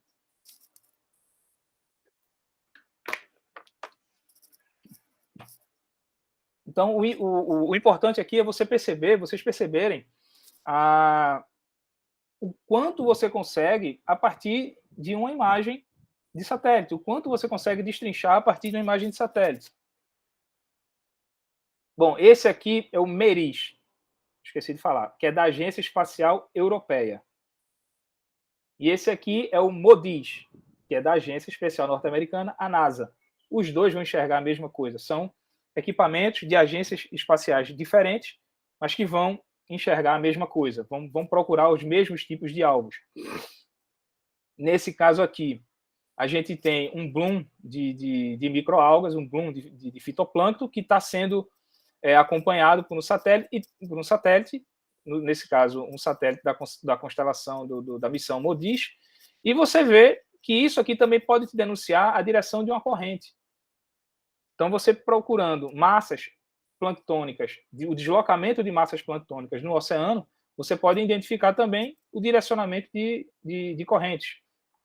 Assim como você identificando determinadas vegetações ou a saúde de determinadas florestas, você pode também inferir sobre a capacidade daquele ambiente de receber populações de animais, ou de permitir que ali se estabeleça ou se calcule que aquele ambiente ele é propício a receber ou manter populações de animais. Então, também por imagens de satélite, você consegue até calcular, até modelar se determinada região tem uma saúde vegetal ou uma saúde florestal que permita o estabelecimento de populações. E a depender da característica, se é mais úmido, se é tropical, se é mais árido, se é mais frio, você pode também modelar isso e entender que tipo de população animal pode se estabelecer naquele local ou não. Isso também é possível a partir de imagens de satélite. Essa aqui é uma imagem curiosa, esses traçados aqui, você vê essas nuvenzinhas formando traços. Na verdade, isso aqui são navios. A fumaça que sai do navio em deslocamento, ela provoca uma reação na atmosfera que deixa essa marca que o satélite consegue enxergar, que é o Estreito de Gibraltar, a entrada do mar Mediterrâneo, e você consegue ver esses traçados aqui que significam navios que estão trafegando nesse local. Então, até indiretamente, você consegue extrair informações. Aqui é um exemplo daquilo que eu falei se você quer esconder alguma coisa, é melhor combinar com os russos antes. Aqui foi um vazamento de óleo no Golfo do México, na costa entre a Louisiana e o Mississippi. Esse CS TARS é um centro de sensoriamento remoto que fica estabelecido na Flórida. E o MDA é a empresa canadense que forneceu essa imagem de radar. É um satélite que tem um radar instalado, ou seja, é uma fonte ativa. É um sensoriamento ativo, porque ele emitiu uma onda eletromagnética e ele recebeu a onda eletromagnética. Ele emitiu um sinal e ele sabe identificar o sinal que ele quer receber porque ele conhece o sinal que foi emitido. Então, aqui foi um vazamento de óleo aqui no Golfo do México e que foi identificado por essa agência através dessa imagem. Aqui é uma imagem de satélite da Envisat, que é da Agência Espacial Europeia, que identificou o mesmo vazamento, o mesmo problema. As imagens são diferentes, porque aqui foi um tipo de sensor que foi utilizado. Esse sensor aqui é um sensor passivo, então ele conseguiu captar bandas de cor, ele conseguiu dar um tratamento e estabeleceu bandas de cores. E aqui é uma imagem radar. A imagem radar ela vem totalmente em escala de cinza, né? naquela escala que eu falei para vocês, que vai do 0 ao 255, e que você pode também, a depender da tua necessidade, você pode estabelecer uma paleta de cor nela. Você, através de um software de sistema de informação geográfica, você pode, não quero em escala de cinza, eu quero em escala de vermelho, eu quero em escala de azul. Se você tiver outras bandas, você pega uma banda, coloca em escala de azul, a outra em escala de vermelho, a outra em escala de verde, e você vai brincando com isso, e você pode colorir uma imagem de satélite, como eu vou mostrar. Pronto, esse é o exemplo que eu iria mostrar. Isso aqui é um trabalho que eu estou desenvolvendo na minha gerência de políticas costeiras, da Secretaria de Meio Ambiente e Sustentabilidade do Estado, sobre a desembocadura do rio Jaguaribe na ilha de Itamaracá. Essa desembocadura aqui, a boca dessa desembocadura, ela está torcendo, ela está se desviando para norte e está provocando um problema de erosão aqui e um problema de acúmulo de areia, que a gente chama de acreção. Erosão é a perda de areia, a acreção é o ganho de areia. Ela provoca uma erosão aqui e provoca um ganho aqui. De repente, se tiver alguém que conheça essa faixa de praia, ou veraneio nessa faixa de praia, de repente pode ser uma informação que você tivesse a curiosidade de saber o que é que está acontecendo aqui. E essa imagem eu construí para apresentar ao secretário de Meio Ambiente do Estado, porque ele está em conversa com a prefeitura de Itamaracá, vendo o que é que se pode, como se pode trabalhar para ter alguma informação, porque a gente não tem um banco de dados formado sobre essa área, a gente não tem estudos pretéritos que vão nos informar sobre como essa área está funcionando, como a dinâmica costeira está trabalhando aí. Então, até pode ser que esses dados existam, mas estão dentro de algum departamento de pesquisa, em alguma universidade, não é público de fácil acesso. Uma coisa é a gente ter ele publicamente disponível, ou seja, eu consigo ir no banco de dados e baixar o dado para mim para eu poder trabalhar. Outra coisa é ele estar disponível, mas eu ter que entrar em contato com o proprietário do dado, por qualquer razão que seja, para poder ter acesso a esse dado. Então, isso é diferente. O dado é acessível. Ele é público, desde que ninguém cobre para fornecer esse dado a você. Mas ele tem uma acessibilidade diferente. Então, o que é que eu fiz? Eu utilizei o programa que a gente vai trabalhar, o QGIS. Antigamente se chamava de QuantumGIS, mas agora eles abreviaram o nome e os desenvolvedores se referem a ele como QGIS. Desculpa, garganta seca. Então, na minha análise inicial, o que é que eu fiz? Eu peguei uma imagem de satélite da Landsat 8, que é uma imagem de satélite já preparada pela NASA, que está fornecendo essas imagens para mim. Ela fornece todas as bandas que o satélite pode captar, e ela manda uma imagem já construída em falsa cor, que a gente chama esse tipo de tonalidade aqui de falsa cor, que ele vai dar uma tonalidade de azul escuro a azul claro a corpos d'água, geralmente azul escuro a corpos d'água, verde para vegetação e um amarronzado para falta de vegetação ou áreas urbanas. Então, você pode olhar aqui e dizer, nossa, ele é Itamaracá sem construção nenhuma. Não. É porque o que está amarronzado, vamos dizer assim, são as áreas que não têm vegetação. Agora, o que é que está lá naquele lugar? Um descampado, um prédio, uma casa, um quarteirão, é tudo marrom. Por quê? Porque eu classifiquei dessa forma. Porque eu dei uma paleta de cor desse jeito. E é engraçado, eu vou mostrar imagens a vocês que, quando eu quis comparar a área urbanizada com a área de vegetação, eu não utilizei a área urbanizada com marrom, cinza, e a vegetação verde. Não, eu coloquei a área urbanizada de tonalidades de azul para branco e a área vegetal vermelha. E aí eu consegui distinguir, eu consegui trazer um contraste que você conseguia calcular áreas, calcular intensidades, você conseguia extrair números dali. Não necessariamente a cor que a gente imagina como real, ela vai ser a melhor cor para te dar um retorno. Então, isso a gente vai ver também. Aí aqui, no mesmo mapa, né? Aqui esse mapa tem algumas falhas que foram propositais. Você tem os elementos do mapa. A gente não tem uma escala, nem numérica, nem gráfica, nesse mapa. Né? A gente não tem as coordenadas. Por quê? Porque eu sabia que o público que eu ia apresentar esse mapa não estava interessado nisso. O público estava interessado em enxergar mais ou menos o que está acontecendo na região em que a gente vai trabalhar. Então, era um mapa que eu ia explicar muito en passant, eu ia explicar muito por cima o que estava acontecendo, não tinha necessidade de detalhes.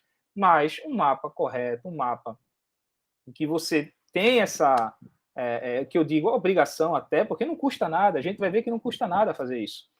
Você pode sim instalar uma escala e vai ficar muito bem, vai ficar muito autoexplicativo. Às vezes você só mostra o mapa e cala a boca, não precisa dizer nada, porque o mapa já é autoexplicativo.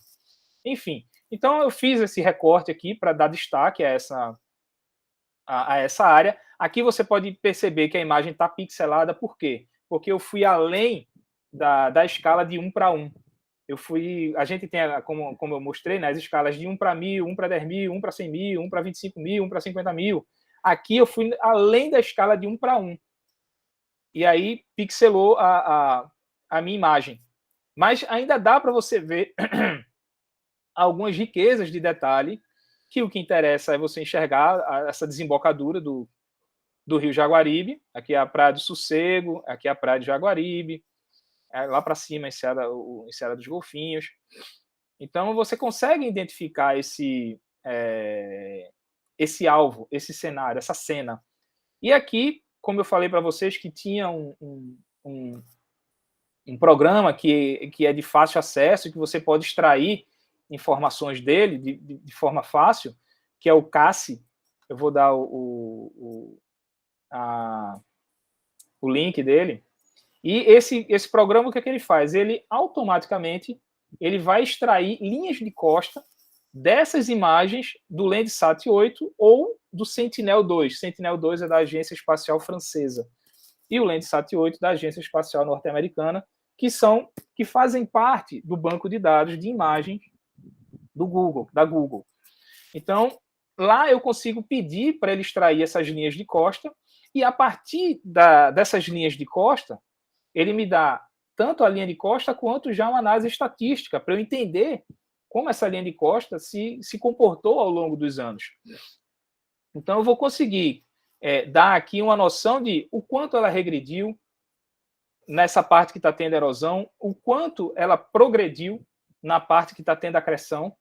E isso são informações que eu posso utilizar para calcular tendências. Eu posso chegar para um gestor público e dizer a ele, cuidado na liberação de empreendimentos nessa área, porque essa área ela está erodindo. Essa área não é segura para você permitir, licenciar determinadas instalações, porque logo, a pessoa que investiu dinheiro, que botou tempo, dinheiro nesse local, ela vai ter um problema porque o mar vai estar chegando muito perto dela. Por que está acontecendo isso? É um fenômeno natural. A linha de costa ela é extremamente volátil, ela se desloca ao longo do tempo, ao longo dos anos. Então, ela pode estar estável, pode estar estável, pode passar anos estável, mas ela pode variar. E aí, com esse tipo de informação, eu consigo orientar um gestor público, eu consigo orientar um empreendedor. Tem exemplos também de imagens que a gente, eu digo assim, porque aqui na minha casa, a minha família tem uma empresa de engenharia, quem toca é meu irmão. Então, tem exemplos disso, ele orientou clientes a partir desse tipo de trabalho. Não foi utilizada imagem de satélite. A imagem de satélite foi utilizada apenas para localizar a região, mas ele utilizou imagens de drone. Ele conseguiu fazer uma análise muito parecida com essa, com imagens de drone. E o pixel da imagem de drone, a resolução espacial da imagem de drone, é na casa do centímetro, de 3 a 5 centímetros. Ou seja, ele conseguiu fornecer detalhes a nível de você enxergar a pegada de uma pessoa na areia. E isso feito com o software que a gente vai trabalhar, que a gente vai começar a usar. E aqui, essa imagem aqui é uma imagem Landsat, né, da NASA, que foi trabalhada no QGIS. E essa aqui, a mesma imagem, o mesmo cenário, só que com uma imagem do Cibers 4, que foi captada em 2019. A imagem do INPE brasileiro, trabalhado também no QGIS. E a gente plotou também as linhas de costa fez aqui uma análise decadal disso, né? Como ela estava posicionada. A imagem embaixo é de 2019, mas a gente extraiu a linha de costa de uma imagem de satélite do Google Earth de 85, aí viu como ela estava comportando. De 95, viu como ela estava se comportando. De 2005 e de 2015. E a gente percebe esse caminhar dessa língua de areia que está formada aqui. Em 1985, ela estava nessa posição, e em 1995, ela começou a se deslocar para frente. Em 2005, continuou o movimento, em 2015 também, e em 2019, ela mudou completamente aqui a desembocadura do rio. Olha a desembocadura do rio como era em 85, ao longo das décadas, não é? E como ela ficou estreita agora em 2019. Agora 2021 tá mais estreito do que isso. Bom, a gente finalizou a parte teórica e se estendeu um pouco mais do que eu imaginava estender. Peço desculpa por isso. Mas o bom é que eu posso apresentar para vocês essa bibliografia aqui, Introdução ao Processamento de Imagem de Sensoriamento Remoto, vai ser disponibilizada a vocês. Ela é gratuita, você consegue baixar na internet, mas eu vou poupar desse trabalho, que eu já vou fornecer isso aqui para vocês. Existem tem outras duas bibliografias, mas essas estão em inglês. Como eu falei ontem, né, quanto mais intimidade você tiver com o idioma inglês, melhor para você, porque você vai ter mais opções. Deixa eu ver aqui. A Roberta. E aqui a gente tem essa bibliografia que vai ser interessante para vocês estudarem, caso queiram se aprofundar no assunto. Tem também um software, esse aqui é específico para imagem de satélite. Ele é um sistema de informação geográfica, mas ele é específico para imagem de satélite, e você não vai trabalhar outras imagens nele que não seja imagem de satélite. Foi criado aqui pela Agência Espacial Europeia e é um software de ensino, é um software de estudo. Ele não tem ele não vai ser para trabalhos profissionais, nem nada, mas ele vai te ensinar a manipular uma imagem de satélite. Eu também vou fornecer aqui o material com relação a esse software. Você pode tentar até baixar a versão mais atual dele, é o Bilco. Se colocar Bilco, ele já encaminha aqui para o repositório dele. Bom, deixa eu encerrar aqui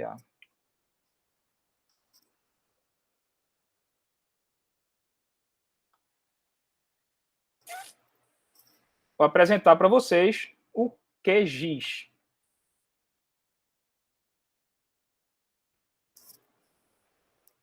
A professora Roberta deixou disponível para quem se inscreveu no curso o link para fazer o download do QGIS.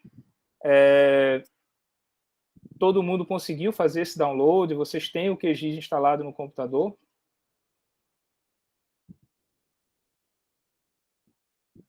Conseguiram instalar sem maiores problemas? Está rodando bonitinho, está funcionando? Ótimo. Vocês já têm alguma intimidade com...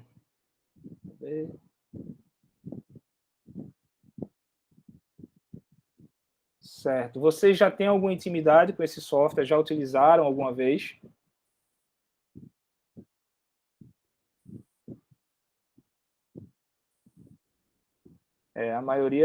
A maioria não, só um sim, o Anderson. Não, o Daniel também. O Daniel já usou? Não, o Daniel instalou. Aí, Daniel não. Aí tem o Anderson Dias, sim. A Amanda não. Está na versão Android, não. A Juliana Bastos, sim. Então, as pessoas que já utilizaram ou se tem alguma familiaridade com o software, talvez achem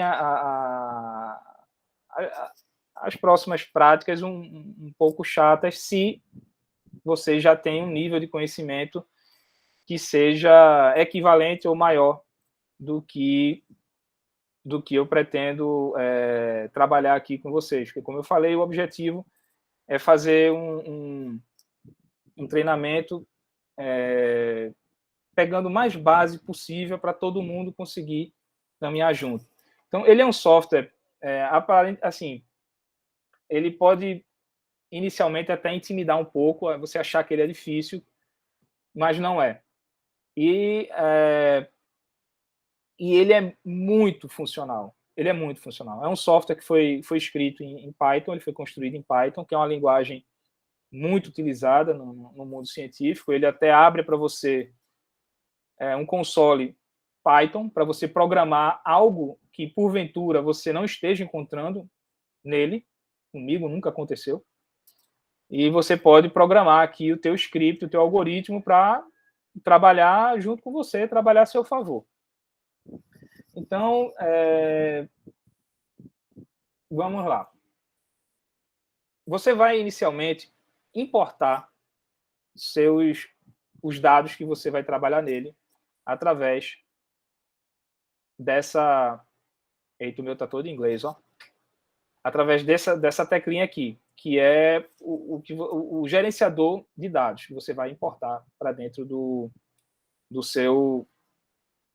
da sua área de trabalho aqui. Então, tudo que você importar vai aparecer aqui desse lado, vai aparecer aqui e vai ficar listado aqui. Deixa eu abrir um trabalho que eu já tenha, e aí vai ficar mais claro para vocês.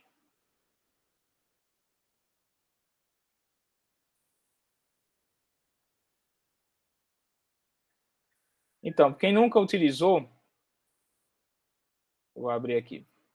Pronto, esse trabalho aqui que eu estou fazendo, que eu fiz, na verdade, foi para uma amiga minha de doutorado, que ela queria tão somente localizar a área dela de estudo, que é uma região aqui na cidade do Recife.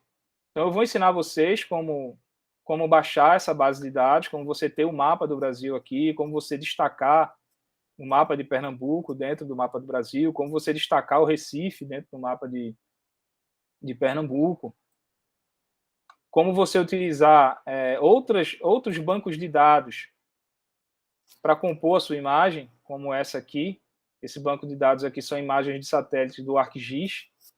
Então, vou mostrar a vocês como vocês podem acessar esse tipo de imagem, como vocês trabalharem isso. Ou seja, aqui é uma imagem de satélite. É uma imagem, na verdade, é uma imagem, um mosaico, né? Uma imagem composta de várias imagens de satélite que você utiliza como tua imagem de fundo, tua imagem de base. Né? As camadas são... a gente vai trabalhar sempre com camadas. Eu posso desligar essas camadas e deixar minha camada base exposta. Posso dar zoom nela. E como o trabalho dessa minha colega de doutorado, eu quis identificar... Tá vendo? Eu só estou identificando a área de trabalho dela. Ela quis mostrar onde foram os pontos de coleta dela no Rio Capibaribe. Então, essa foi a utilidade que ela precisou. Ela me deu os pontos, as coordenadas geográficas, e eu fui plotando. Aqui eu vou ensinar também como você criar essas camadas. E eu fui plotando e a gente construiu essa imagem aqui.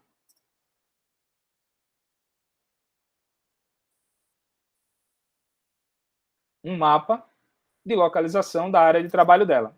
Aqui aconteceu um errinho, que eu vou corrigir agora. Eu desliguei aquelas camadas, né? Aí, tem que ligar de novo. Aí ela aparece aqui. Então, o objetivo Dá para usar Java? Então, Natália, não. Aqui no QuantumGIS, você vai programar sempre em Python. O console que ele abre é para você programar em Python. Mas, se você tem uma intimidade com programação em Java, você pode utilizar um console apropriado para o Java, você pode criar os teus algoritmos, você pode tratar em paralelo.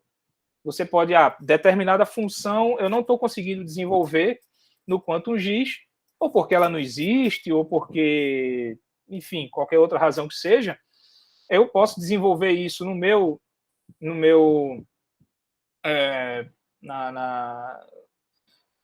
meu desenvolvedor de preferência, né, na minha linguagem de preferência, e depois que eu finalizar isso, eu posso levar para o Quantum GIS para trabalhar lá. Desde que você faça isso respeitando os tipos de arquivos que o Quantum GIS vai reconhecer. E a gente vai trabalhar principalmente com aqueles dois que eu falei ontem, que são as imagens raster e as imagens e os arquivos vetoriais. Que nesse caso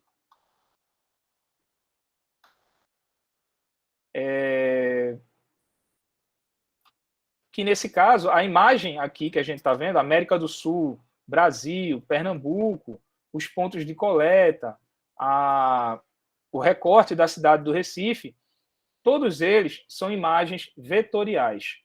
São imagens que eles vão ser compostos de pontos, linhas, polígonos, e eles têm uma vantagem. Eles têm informações que estão dentro daquele arquivo. Quando você abre uma imagem vetorial, geralmente é uma imagem que vem em ponto .shp, é o formato dela, que é o shapefile, que é um arquivo que foi criado pela ArcGIS, um tipo de arquivo que foi criado pela ArcGIS, e esse ponto .shp, ele vem com vários arquivos acessórios. Por quê? Porque ele vem com uma tabela de informações. Esses arquivos, eles vêm com dados suplementares. Você pode abastecer um arquivo vetorial com dados acessórios. Você pode criar uma tabela de atributos para esse arquivo aqui. Então, ó, eu acessei, eu estou andando meio rápido aqui, mas é porque eu estou apresentando para vocês a ferramenta. A gente vai fazer passo a passo, trazer imagem por imagem e construir o mapa devagarzinho. E vocês podem, ao momento que vocês quiserem, me interromper. Então, a gente vai cair mais profundamente nisso amanhã. Eu vou providenciar aqui para a professora deixar disponível para vocês o banco de dados. E deixa eu perguntar aqui, todo mundo conseguiu abrir o programa? Todo mundo instalou e todo mundo conseguiu abrir agora enquanto eu estou falando? Vocês abriram, vocês chegaram vocês chegaram aqui nessa tela?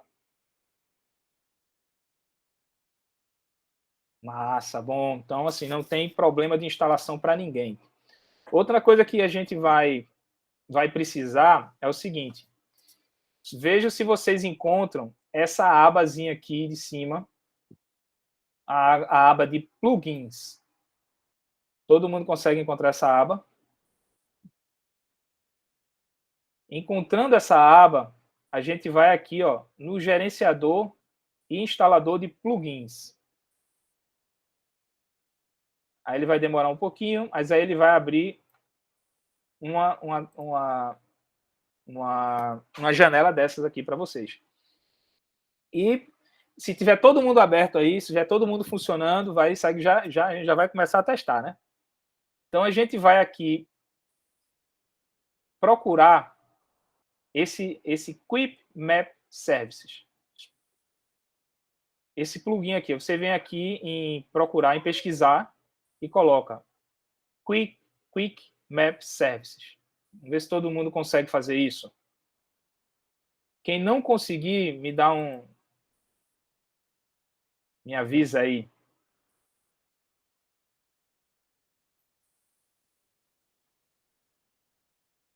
E aí, a partir do momento que vocês conseguirem encontrar o Quick Map Service, tá aqui, ó, na minha tela, Quick MAP Map Services, serviços de mapa rápido.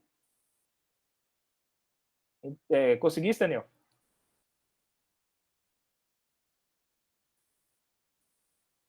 E aí, vocês colocam aqui em pesquisa.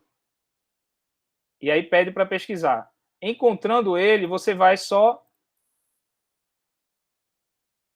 pedir para ligar ele, porque ele já está pré-instalado. você pede para ligar. Se por acaso só ligar não resolver, você tem aqui as opções de fazer o upgrade dele, de instalar, mas é um plugin que já vem pré-instalado, é só você ligar. Se todo mundo conseguiu fazer isso, vai aparecer esses 3 globos aqui na tua barra de ferramentas. Aqui a barra de ferramenta de vocês, vai aparecer esses 3 globinhos aqui. Certo, posso mostrar assim, vamos lá. Aqui na aba principal, na barra de ferramenta principal, aqui você tem o projeto QGIS, né, projeto, edição, a camada, a visão, camada, as configurações, e aí plugins. Conseguiu, Amanda? Aí, pronto. Aí você clica em plugin, é a primeira opção. Aqui o gerenciador e instalador de plugins. Aí você clica nele, aí ele vai te dar essa aba aqui, ele vai abrir essa janela para você. Talvez o seu abra aqui, porque o seu é novo, aí vai abrir nesse aqui. Aí aqui em cima você vai escrever Quick Map. Quando já ele identificar, ele já vai te dar a opção. Aí essa vai aparecer essa Quick Map Service, você vai ativar ela ou instalar ela. É isso, complemento. Isso, complemento. Desculpa, porque esse meu, como eu trabalho com, assim, na minha área de pesquisa, eu trabalho com pessoas que estão em outros países, aí, para poder a gente se comunicar melhor, eu abri o meu, eu tenho uma versão em inglês, que aí facilita a minha comunicação com essas outras pessoas. Mas isso aí está certo, é complemento. Aí você colocou Quick Map Service, acredito eu que vai ser preciso somente ativar aqui, ligar nessa janelinha. A partir do momento que fez isso, ou ele pode aparecer isso aqui também, instalar o complemento, aí você pede para instalar o complemento. Fazendo isso e instalando, vocês observem aqui na barra de ferramenta de vocês se apareceram esses globos aqui, que ó, é o Quick Map Service. Esse é o principal globinho que eu quero que apareça para vocês. Deu certo. Para a Isabela deu certo. Isso aí, Isabela, vamos nessa. Aí você clicando nele, ele vai te fornecer uma base de dados já pré-instalada. Ele vai te oferecer uma base de dados já pré-instalada. E que você vai, assim, eu vou orientar vocês a trabalhar dentro do que eu já sei que funciona. Não vou levar para muita aventura, não. Vou trabalhar com o que eu já sei que funciona. Mas também a minha intenção era mostrar como você desbravar isso sem muito planejamento. Mais ou menos como aconteceu comigo. Você ir mexendo e sem muito... Lógico, eu não vou deixar solto, né? Vou orientar, amanhã vou mostrar, vamos abrir uma pastinha, essa pastinha vai ser a pasta do projeto, vamos criar outras pastas de camadas, de imagem, para poder a gente trabalhar de forma mais organizada. Mas sempre dentro do que eu já sei que funciona. E como eu não domino essa ferramenta, ela é gigantesca, é um software assim muito útil que trabalha muita coisa. Então a gente vai provavelmente se deparar com surpresas, não era assim que eu esperava que funcionasse, mas a gente vai tentar trabalhar e vai tentar resolver, porque é algo que está aí gratuito e a gente só precisa às vezes de uma pesquisa no Google e resolve o problema. Então, se acontecer, eu vou mostrar como resolver. E aqui, para a gente fazer o primeiro teste, essa base de dados aqui da OSM. Aí você vem aqui nesse padrão. OSM para vocês deve estar padrão. E clica nele.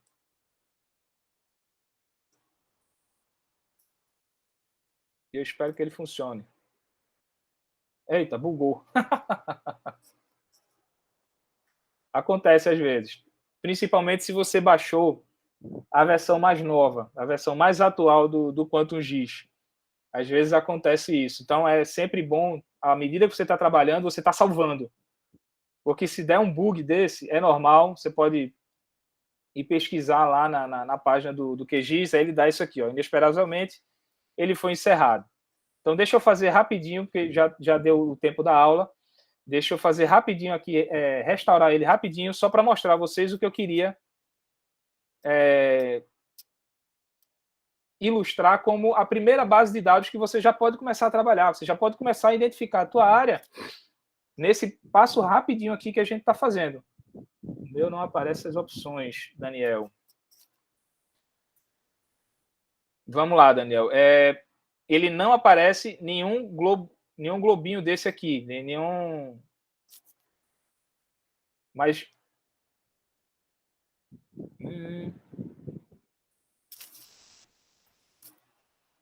Vamos lá. Aqui na aba, na barra de ferramenta de vocês, os globos aparecem. Ativei o que você pediu. Quem foi? Daniel Ayrton. Tá, então, ó, de novo. Cheguei aqui, OSM Standard. Aí ele vai me mostrar, abrir isso aqui. Com zoom, eu vou aproximando e eu tenho um mapa base que me mostra até áreas de proteção ambiental aqui da costa de Pernambuco e Maceió. Posso chegar a nível de bairros. A gente pode identificar até a Católica por aqui, o cemitério de Santa Amaro. A gente pode identificar que foi o que eu trabalhei, o que eu ajudei o pessoal aí da Católica a trabalhar, né? A gente utilizou esse mapa. Deixa eu ver aqui. Os globos aparecem, já tive o que você pediu. Deu certo, Daniel, então, para você. Amanda, aparece só quando vai em OSM e não tem essas opções. Não tem essas opções do OSM?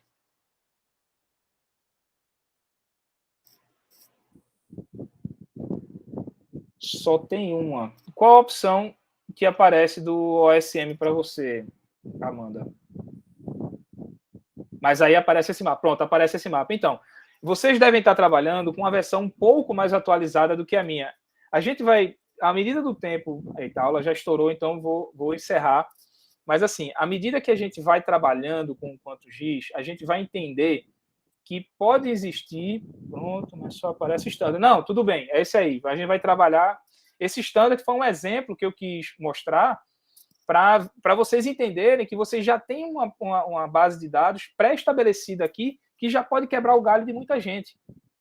E eu vou mostrar também que você pode acessar outras. Então,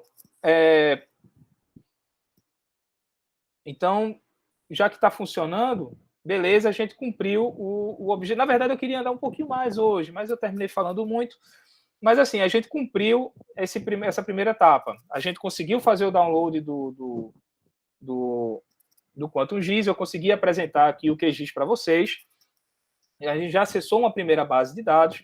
Talvez para as pessoas que já trabalharam com o QGIS tenham achado isso meio enfadonho, meio chato, mas a partir de amanhã a gente vai começar a trabalhar, a importar dados para o QGIS e a criar mapas.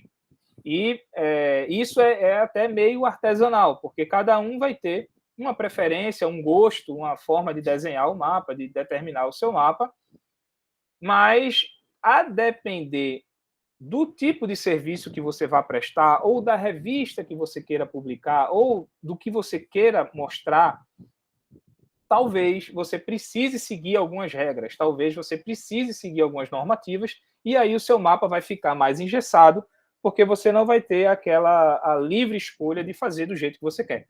Mas aqui a gente vai partir do princípio que a gente é responsável pela escolha do perfil que a gente quer que o mapa tenha. Então, tem os elementos básicos do mapa, eu vou ensinar a vocês como montar um mapinha padrão, e isso vai servir de pontapé inicial para quebrar esse gelo de você ter uma independência maior na hora que você queira produzir seus mapas, produzir os seus trabalhos em geoprocessamento. Agora a gente entendeu o que é o sistema de informações geográficas, a gente entendeu superficialmente, né, o que é sensoriamento remoto, e agora a gente vai trabalhar com geoprocessamento, a gente vai trabalhar as informações geográficas que a gente vai estudar.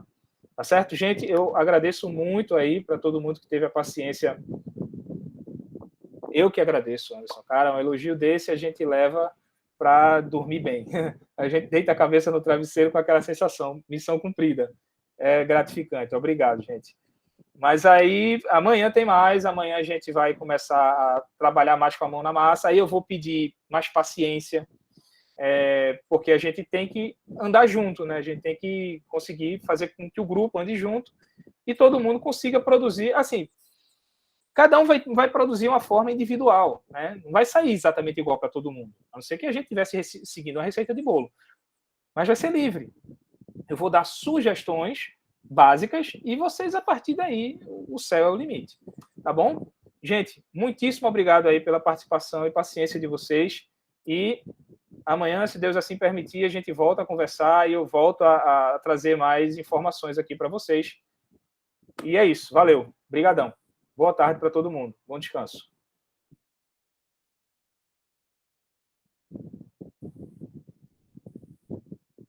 Valeu, Daniel. Eu precisei disso também no meu início. Então, eu estou tentando manter essa corrente, né? Eu recebi ajuda, estou tentando dar ajuda também. É isso aí.